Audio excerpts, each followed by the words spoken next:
Germany's most brilliant scientists raced to create an arsenal of terrifying new weapons of mass destruction. An invisible death race straight out of science fiction. 70 years later, long-secret Nazi files reveal the classified blueprints for these and many other devastating wonder weapons. They are the masterworks of a desperate quest to terrify America. History has a strange way of tangling innovation with ideology. During one of the darkest periods in human history, Nazi Germany produced technological advances and inventions that would shape the modern world in unexpected ways. Some became everyday items we still use today, while others laid the groundwork for entire industries. The Volkswagen dates all the way back to the 1930s, commissioned by none other than Adolf Hitler. The Nazi dictator wanted a car that the general public could afford. So Hitler tapped engineer and Nazi Party member Ferdinand Porsche. Out of all the ideas the Nazis had, it's the one non-terrible idea. This is not about glorifying a regime, but understanding how wartime necessity and ambition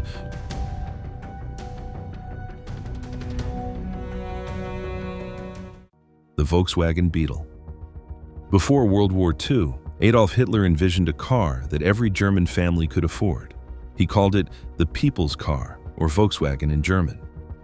Ferdinand Porsche was commissioned to design this vehicle in 1934, and what emerged was the iconic rounded shape we now recognize as the Beetle. The car was supposed to cost less than 1,000 Reichsmarks and be simple enough for ordinary workers to maintain. Production began in 1938, but the factory quickly shifted to military vehicles once the war started. Interestingly, very few civilians actually received their Beetles during the Nazi era. After the war, British forces occupying Germany restarted production, and the Beetle went on to become one of the best-selling cars in history. Over 21 million were eventually produced, making it a global icon that far outlived its troubling origins. Fanta Orange Soda. When war broke out, Coca-Cola's German bottling operations faced a serious problem. The Allied trade embargo made it impossible to import the syrup needed to make Coke. Max Keith, who ran Coca-Cola's German division, needed a solution fast or his bottling plants would shut down. Using whatever ingredients he could find, including fruit scraps and whey left over from cheese production, he created an entirely new soft drink in 1940. The name came from the German word fantasy, chosen during a brainstorming session when Keith told his team to use their imagination. Fanta kept the bottling plants running throughout the war and actually became quite popular. After the war ended, the Coca-Cola company reclaimed its German operations and the Fanta formula. They later reformulated it in Italy during the 1950s into the orange soda we know today. Methadone. German chemists were constantly searching for alternatives to morphine during the late 1930s as they anticipated drug shortages during wartime. Scientists at Handcrafted, a pharmaceutical company, synthesized a new compound in 1937 they called Hochstahl Hormone 820, later renamed Pelamidone. This synthetic opioid was designed to be a painkiller that wouldn't require poppy cultivation. The drug was effective, but didn't see widespread use during the war itself. After Germany's defeat, Allied forces discovered the formula and brought it back for further study. American researchers eventually recognized its unique properties for treating opioid addiction in the 1960s, renaming it methadone. Today, it remains a controversial but widely used treatment for heroin addiction, helping thousands manage withdrawal symptoms and maintain recovery. The irony is thick, considering methadone itself is highly addictive. The jerry can. Simple designs often prove most effective. German engineers created a fuel container in 1937 that was so well designed that Allied forces immediately started copying it. The Wehrmacht needed a container that could survive rough handling, prevent spills, and be carried easily by soldiers. What they came up with was a pressed steel can with 3 handles, an air pocket for expansion, and a cam locking pin that made a tight seal. British and American soldiers started calling it the jerry can after the slang term for Germans. Allied forces were so impressed they began manufacturing identical copies for their own use. The design was genuinely superior to the flimsy containers the Allies had been using, which often leaked and caused fires. Even today, the basic jerry can design remains virtually unchanged and is still the standard for portable fuel storage worldwide. Rocket technology and the V2. Werner von Braun and his team of scientists developed the first long-range guided ballistic missile at Peenemünde on the Baltic coast. The Vergeltungswaffe 2, or Vengeance Weapon 2, was a technological marvel that reached the edge of space before descending on its target at supersonic speeds. First launched against Allied cities in 1944, it killed thousands of civilians in London, Antwerp, and other cities. The V-2 represented a massive leap in rocket science, standing 14 meters tall and capable of delivering a 1-ton warhead over 300 kilometers. The human cost of its development was staggering, with more people dying in its production than from the actual strikes. After the war, both the United States and Soviet Union scrambled to capture German rocket scientists and hardware. Von Braun and many of his team ended up working for NASA, where they developed the Saturn V rocket that put humans on the moon. Inflatable sex dolls. This one sounds like a myth, but Heinrich Himmler actually commissioned a project called Borghild in the early 1940s. The idea was to provide German soldiers with synthetic companions to reduce sexually transmitted diseases spreading through the troops, particularly syphilis. The S contracted a team to develop inflatable dolls that could be carried in a soldier's backpack. Prototypes were supposedly created, featuring blonde hair and Aryan features. However, soldiers refused to carry them due to embarrassment if captured, and the project was quietly abandoned. The project's documentation was largely destroyed during bombing raids, making it difficult to verify all the details. Whether or not the Nazi version was ever truly produced at scale, inflatable dolls did become commercially available in the decades following the war. Magnetic tape recording. AEG and BASF engineers perfected magnetic tape recording technology in the late 1930s, building on earlier concepts. The magnetophone K4 was demonstrated at the 1935 Berlin Radio Fair, but it wasn't until they developed a high-frequency bias technique that sound quality became exceptional. This breakthrough allowed recordings with frequency responses and dynamic ranges that far exceeded anything phonograph records could achieve. Allied radio monitors were confused during the war, unable to figure out how German radio could broadcast symphonies at 3 a.m. with full orchestras supposedly performing live. After the war, American audio engineer Jack Mullen found magnetophone machines in Frankfurt and brought them back to the United States. The technology revolutionized the recording industry and led directly to cassette tapes, video recorders, and early computer storage. Every mixtape ever made owes something to German wartime engineering, the first jet fighter. The Messerschmitt Me 262 was the world's first operational jet-powered fighter aircraft, entering service in 1944. With a top speed of 870 kilometers per hour, it was nearly 200 kilometers per hour faster than any Allied fighter plane. Pilots who encountered it described the experience as terrifying, watching this sleek aircraft zoom past their propeller-driven planes. The Me 262 could have potentially changed the air war if introduced earlier and in greater numbers. However, Hitler's insistence that it be modified as a bomber, along with production delays and fuel shortages, limited its impact. Only about 1,400 were produced, and less than 300 saw combat. Despite these limitations, the Me 262 proved jet technology was viable for military aviation. After the war, its designs influenced American, British, and Soviet jet development for years. Synthetic rubber. Natural rubber comes from trees in Southeast Asia, and when Japan occupied those regions during the war, Germany lost access to this critical resource. This forced German chemists to accelerate their synthetic rubber program. They developed Buna rubber, a synthetic alternative made from coal, limestone, and other readily available materials. The process involved polymerizing butadiene and other compounds to create a material that could withstand the demands of military vehicles and aircraft. While not quite as good as natural rubber in some applications, Buna rubber kept the German war machine mobile. The technology was seized by the Allies after the war and refined further. Today, synthetic rubber accounts for about 70% of all rubber produced globally, used in everything from tires to shoe soles. Night vision devices. German forces deployed the first practical night vision devices in the final years of the war. The Zielgerät 1229 Vampire was an infrared device attached to the STG-44 assault rifle, allowing soldiers to see and engage targets in complete darkness. The system used an infrared spotlight invisible to the naked eye and a special scope that converted the infrared light into a visible image.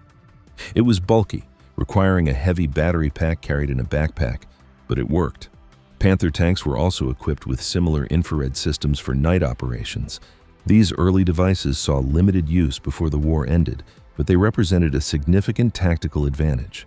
The technology was captured by Allied forces and became the foundation for modern night vision equipment. Today's devices are far more sophisticated but operate on the same basic principle the Germans pioneered: polyurethane. Otto Bayer invented polyurethane in 1937 while working at IG Farben Laboratories. This versatile polymer could be made into flexible foams, rigid foams, or solid elastomers depending on the formulation. During the war, polyurethane found applications in aircraft insulation, coatings, and adhesives. The material's versatility made it valuable for numerous military purposes. After the war, polyurethane technology spread globally and found countless civilian applications. Today, you encounter it constantly, often without realizing it. The foam in your mattress, furniture cushions, insulation in buildings, car bumpers, shoe soles, and countless other products contain polyurethane. It has become one of the most widely used polymers in the world, with global production exceeding 20 million tons annually. The Autobahn system. While Germany had some limited access highways before the Nazi era, the regime massively expanded the Autobahn network starting in 1933. Hitler viewed it as both an economic stimulus project and strategic military infrastructure for rapidly moving troops and equipment. The engineering was sophisticated, with careful attention to curves, grades, and drainage. Construction provided jobs during economic recovery and demonstrated German engineering prowess. By 1941, over 3,800 kilometers had been completed. The idea of high-speed, limited-access highways was not unique to Germany, but their execution and scale influenced road design worldwide. After the war, American President Eisenhower, who had seen the Autobahn firsthand, championed the interstate highway system, explicitly citing the German roads as inspiration. The Autobahn remains famous today for sections without speed limits, though that freedom is increasingly restricted. Nerve gas. German chemist Gerhard Schrader was trying to develop new insecticides in 1936 when he accidentally created something far more lethal. Tauben was the first nerve agent, a compound that disrupts the nervous system and causes death within minutes. The Nazi regime immediately classified the discovery and weaponized it, later developing even more potent agents like sarin and soman.